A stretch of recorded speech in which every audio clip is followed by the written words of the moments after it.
கொரோனாவிலிருந்து நாம் மீண்டு வரவே சில ஆண்டுகள் ஆகிவிட்டது. இப்போதுதான் உலகம் மெல்ல இயல்பு நிலைக்கு திரும்பியிருக்கும் நிலையில் கொரோனாவை விட பல மடங்கு கொடிய சதையை உண்ணும் பாக்டீரியா நோய் பாதிப்பு இப்போது ஜப்பான் நாட்டில் பரவி வருகிறது. இந்த பாதிப்பு ஏற்பட்டால் மிக விரைவாக உயிரிழப்பு ஏற்படும் என்பதால் உலக நாடுகள் அதிர்ச்சியில் உள்ளன.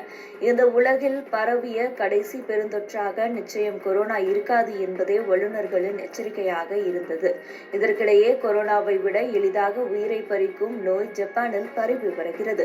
எளிதாக உயிரை பறிக்கும் இந்த நோய் சில மாதங்களில் 1000க்கும் மேற்பட்டோருக்கு பரவியுள்ளது. இதனால் ஜப்பான் சுகாதார அதிகாரிகள் ஹை அலர்ட் மோடில் உள்ளனர்.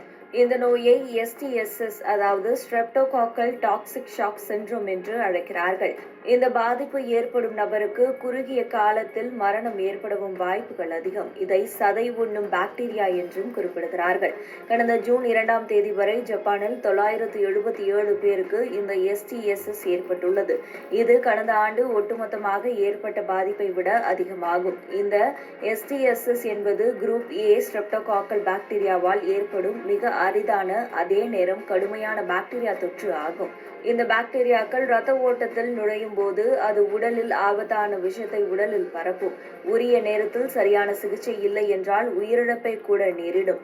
அதே நேரம் இந்த பாதிப்பு கொண்ட ஒருவரிடம் இருந்து நேரடியாக மற்றொருவருக்கு இது பரவும் வாய்ப்புகள் குறைவு என்பதே சற்று ஆறுதல் தரக்கூடிய விஷயமாக இருக்கிறது.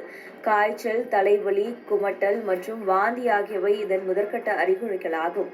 இந்த பாதிப்பு ஏற்பட்ட முதல் 48 மணி நேரத்திற்குள் குறைந்த இரத்த அழுத்தம், உறுப்பு செயலிழப்பு, இதய துடிப்பு அதிகரிப்பு மற்றும் மூச்சுத்திணறல் ஆகியவை ஏற்படும். மேலும் நோய் பாதிப்பு அதிகரிக்கும் போது மூட்டுவலி, வீக்கம், திசு இறப்பு, சுவாச பிரச்சனைகள், உறுப்பு செயலிழப்பு ஆகியவை ஏற்படும். இந்த பாதிப்பிற்கு உரிய சிகிச்சை இல்லை என்றால் உயிரிழப்பை கூட நிகழும். குறிப்பாக 50 வயதுக்கு மேற்பட்டோர் இந்த பாதிப்பு ஏற்பட்டால் மிகவும் கவனமாக இருக்க வேண்டும். நோய் பாதிப்பு ஏற்பட்டவுடன் சிகிச்சை எடுத்துக்கொள்ள வேண்டியது அவசியம். இந்த STSS பாதிப்பை தடுக்க சுத்தமாக இருந்தாலே போதும். அவ்வப்போது கைகளை சோப் கொண்டு கழுவுங்கள். காயங்கள் இருந்தால் அதில் தொற்று பாதிப்பு ஏற்படுகிறதா என்பதை கவனியுங்கள். தொற்று பாதிப்பு ஏற்பட்டால் மருத்துவ உதவியை உடனடியாக நாடுங்கள். இதேபோல அடிப்படை சுகாதாரத்தை கடைபிடித்தாலே போதும் இந்த நோய் பாதிப்பை நம்மை தாக்காது. குரூப் A ஸ்ட்ரெப்டோகாக்கல் பாக்டீரியாவை கண்டறிய இரத்த பரிசோதனைகள் மேற்கொள்ள வேண்டும். ஒருவருக்கு குறைந்த இரத்த அழுத்தம் மற்றும் சிறுநீரகம் அல்லது கல்லீரல் பிரச்சனைகள் போன்ற பிரச்சனைகள், அதாவது ஒரே நேரத்தில் அடுத்தடுத்து 2 உறுப்புகள் செயலிழந்தால் இந்த பாதிப்பு இருக்க வாய்ப்புகள் அதிகம். இந்த STSS பாதிப்பு உள்ளவர்களுக்கு ஆன்டிபயாட்டிக்ஸ் மாத்திரைகள் வழங்கப்படும். இவை பாக்டீரியாக்களை கொல்ல உதவும். மேலும் இரத்த அழுத்தத்தை சீராக்கவும் உடல் உறுப்புகள் சரியாக வேலை செய்யவும் தொடர்ந்து திரவ அடிப்படையில் உணவுகள் வழங்கப்படும். குறிப்பிட்ட இடத்தில் பாக்டீரியா பாதிப்பு இருந்தால் அது மற்ற இடங்களுக்கு பரவாமல் இருக்க அறுவை சிகிச்சையின் மூலம் அந்த பகுதியை அகற்றப்பட வேண்டும். இந்த நோய் பாதிப்பு ஏற்படும் போது விரைவாக சிகிச்சை எடுத்துக்கொள்வது அவசியம் என்கிறார்கள் வல்லுநர்கள்.